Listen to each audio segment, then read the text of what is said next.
Welcome to my YouTube channel. पिछली videos में हमने किया था कार्बन और उसके कंपाउंड्स के बारे में। आज हम कार्बन के कुछ इंपॉर्टेंट कंपाउंड्स पढ़ेंगे। पहला कौन सा है हमारे पास, इथेनॉल, और दूसरा कौन सा है हमारे पास, इथेनोइक एसिड। देन हम फर्स्ट बात करते हैं इथेनॉल की। सबसे पहले हम बात करते हैं किसकी, इथेनॉल की। अब इथेनॉल क्या होता है, it is a soluble in water, पानी के अंदर सोल्यूबल होता है।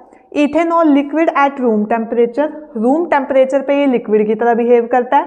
It's melting point is 156 kelvin, और उसका जो मेल्टिंग पॉइंट होता है वो कितना होता है, 156, मतलब इतने टेम्परेचर पे इसको मेल्ट किया जा सकता है। Its boiling point is 350 kelvin, और बॉइलिंग पॉइंट कितना है इसका, 350 kelvin.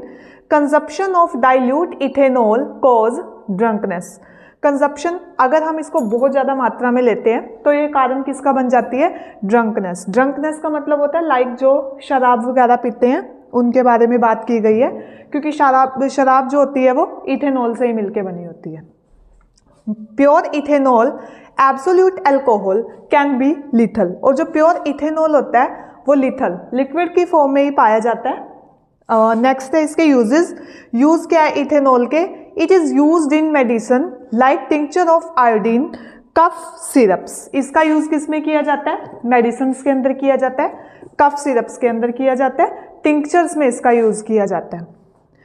Used in preparation of transparent soap and cosmetic, soap बनाने में और कॉस्मेटिक का सामान बनाने के अंदर इथेनॉल का यूज किया जाता है।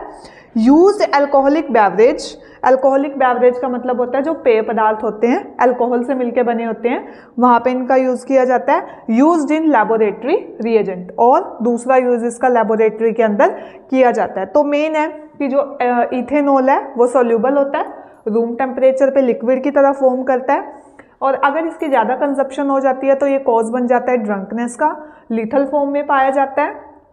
और ये थी सारी प्रॉपर्टीज़ हमारे पास इथेनॉल की।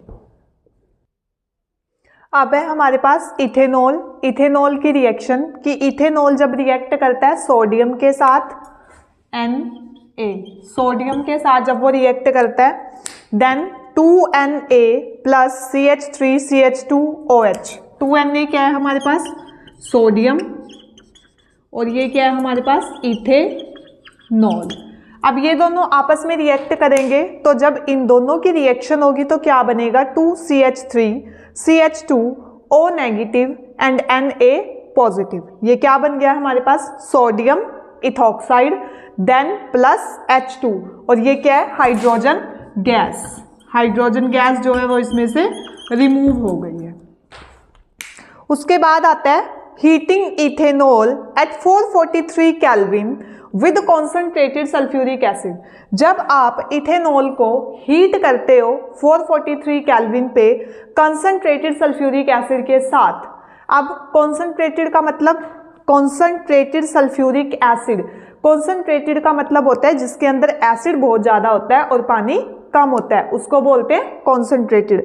Then CH3CH2OH, ethanol in presence of H2SO4, और कैसा H2SO4, concentrated H2SO4। Then CH2 double bond CH2। अब इथेनॉल से क्या मिलेगा हमें, इथीन प्लस H2O, और वाटर जो है वो उसमें से बाहर निकल जाएगा। ये थी हमारी properties ethanol.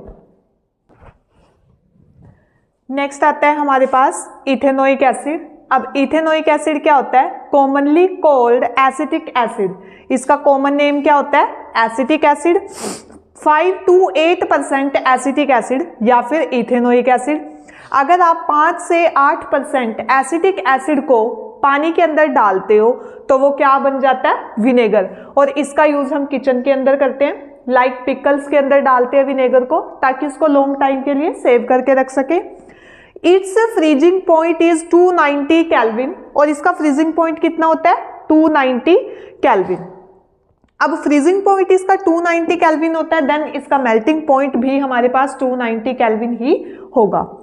It's boiling point is 391 kelvin, और उसका बॉइलिंग पॉइंट कितना होगा, 391 kelvin.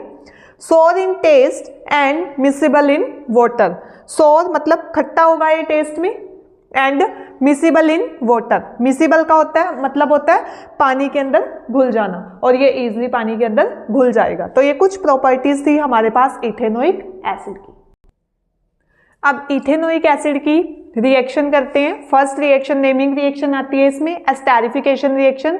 This is important reaction exam point of view. Exam में ये रिएक्शन नेमिंग रिएक्शन है तो पूछी जाती है what is esterification reaction and use कहाँ कहाँ पे किया जाता है इसका। देन अब हम इसको कैसे स्टार्ट करेंगे, acid plus ethanol, absolute ethanol. Acid और इथेनॉल जब दोनों आपस में रिएक्ट करेंगे तो वो किसकी फॉर्मेशन करेंगे, एस्टर की। Then H2O। अब देखो एसिड क्या है, CH3COOH, ethanoic acid, and ethanol CH3CH2OH acid.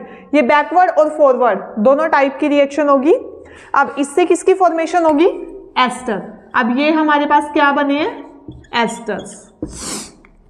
CH3 C double bond O CH2 CH3 और साथ ही साथ क्या निकला है, H2O। वाटर के मॉलिक्यूल्स जो है वो सेपरेटली अलग निकल गए हैं।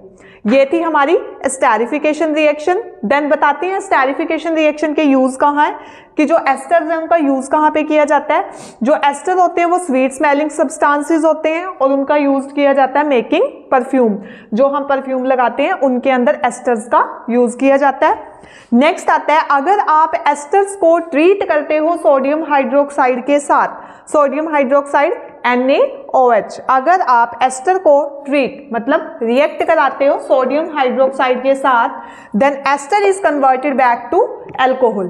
तो जो आपके एस्टर है वो दोबारा से किस में कन्वर्ट हो जाते हैं, alcohol and sodium salt of carboxylic acid. और सोडियम सोल्ट किसका बन जाता है, कार्बोक्सिलिक एसिड का। अभी मैंने थोड़े टाइम पहले बोला था कि ये बैकवर्ड रिएक्शन भी है, फॉरवर्ड रिएक्शन भी है, ऐसे भी चल रही है ऐसे भी। अब पहले हमने क्या किया था, एसिड और इथेनॉल को रिएक्ट करा के क्या बनाया था, एस्टर्स। अब हमने क्या करना है, उसी एस्टर्स के अंदर किसके साथ रिएक्शन करानी है, सोडियम हाइड्रोक्साइड के साथ। एस्टर के फॉर्मूले को हम ऐसे भी लिख सकते हैं, CH3COOC2H5। देन इसको किसके साथ ट्रीट किया है, सोडियम हाइड्रोक्साइड NaOH के साथ, तो ये क्या बन गया, C2H5OH। ये क्या है, इथेनॉल। CH3COONA, ये बन गया हमारा, क्या बना ये, sodium salt of carboxylic acid, carboxylic acid का सोडियम सॉल्ट। और इसको हम क्या बोलेंगे, सपोनिफिकेशन रिएक्शन।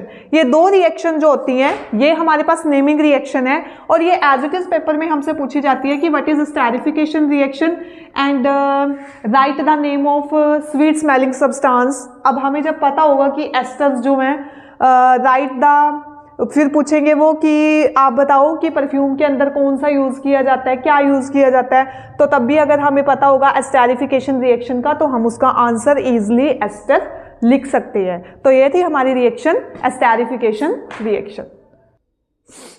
इथेनोइक एसिड की हमने पीछे रिएक्शन की थी, एस्टेरिफिकेशन रिएक्शन और सपोनिफिकेशन रिएक्शन। अब इथेनोइक एसिड जो है वो रिएक्शन किसके साथ करता है, बेस के साथ। अब बेस के साथ रिएक्शन देखेंगे, base plus ethanoic acid and क्या बनेगा, सोल्ट प्लस वाटर। जब भी कोई बेस रिएक्ट करता है किसी एसिड के साथ तो वो क्या देता है, सोल्ट और वाटर देता है। अब बेस क्या है, NaOH, इथेनोइक एसिड क्या है, CH3COOH, ये है हमारे पास इथेनोइक एसिड। देन सोल्ट क्या बनेगा हमारे पास, CH3COONA, इसको क्या बोलेंगे, सोडियम एसीटेट प्लस H2O, और साथ ही साथ क्या निकला है यहाँ पे, वाटर। ये फर्स्ट रिएक्शन थी जो इथेनोइक एसिड ने किसके साथ की है, बेस के साथ। अब हम बात करेंगे reaction with carbonate and hydrogen carbonate. Carbonate के साथ और हाइड्रोजन कार्बोनेट के साथ कैसे रिएक्ट करता है। जो इथेनोइक एसिड है कार्बोनेट के साथ रिएक्शन करेगा, सोल्ट देगा, वाटर देगा, कार्बन डाइऑक्साइड देगा। ऐसे ही अगर ये हाइड्रोजन कार्बोनेट के साथ रिएक्ट करता है तब भी ये सोल्ट देगा, वाटर देगा, कार्बन डाइऑक्साइड देगा।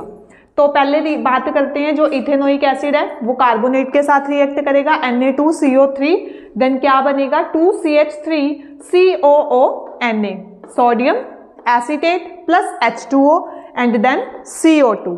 नेक्स्ट बात करते हैं hydrogen carbonate CH3COH NaHCO3 CH3COO Na sodium acetate plus H2O plus CO2।